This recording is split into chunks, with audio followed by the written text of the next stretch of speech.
Okay, it is the 23rd, Wednesday, and we're reading a parallel today. We're going to read 2 Kings chapter 25, verses 27 through 30, which parallels Jeremiah chapter 52, verses 31 through 34, and it's a parallel. Okay.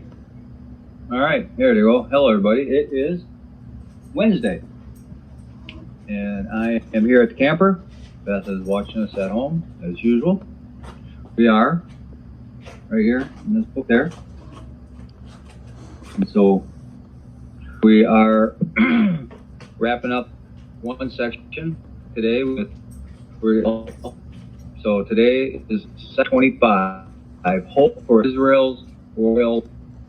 The first part of this is Kings chapter 25, starting at verse 20.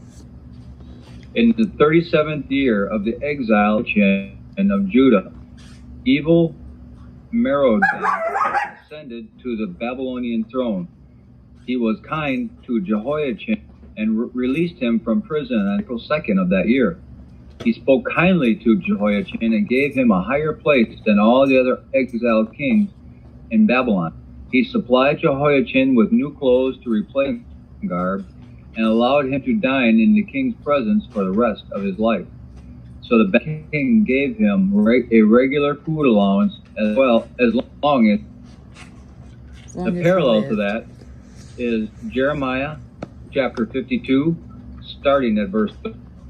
In the 7th year of King Jehoiachin of Judah, evil Merodach ascended to the Babylon throne. He was kind to Jehoiachin and released him from prison on March 31st of that year.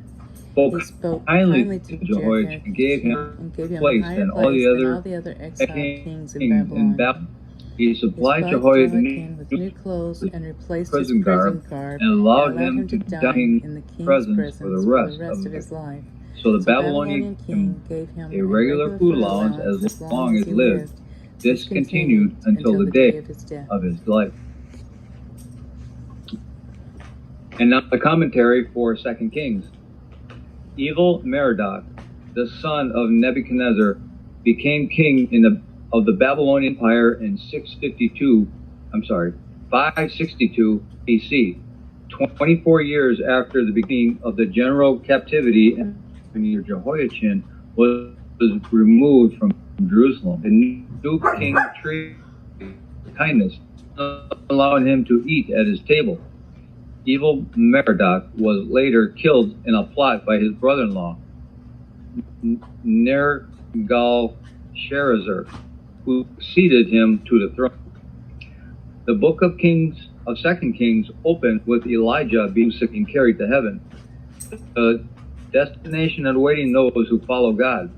But the book ends with the people of Judah being carried off to foreign lands, humiliated slaves. The result of failing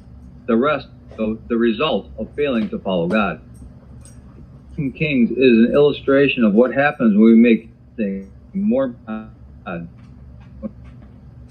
ruinous alliances, when our consciences become desensitized to right and wrong. We are no longer surface. We may like the people of Judah and Israel, but God's promises do not. He is always available to help us straighten out our lives and start over. And that's the book of Ezra. When the people acknowledge their sins, God and willing to help their land and start again. And now the commentary for Jeremiah. Show kindness to Jehoiachin. In 61 BC, Jehoiachin was released from prison and allowed to eat with the king. God continued to King David, even in exile. In the world, God looked totally unsuccessful. Family, or friends. Prophesied the destruction of the nation, the capital city, and the temple. But the political and religion would not accept or follow it. No group of people liked him to him. Yet as we look back, he successfully completed the work God gave him to do. Success must never be measured in popularity, fame, or fortune, for these are temporal measures. King Zedekiah, for example, lost everything by pursuing selfish goals. God measures our success with the yardsticks of obedience, faithfulness, and righteousness. If you are faithful doing the work of God has given you, you are successful in His eyes. I guess that's really the only one that really matters. Yeah. So, all right. Hope everybody has a glorious day, and we'll talk to you later.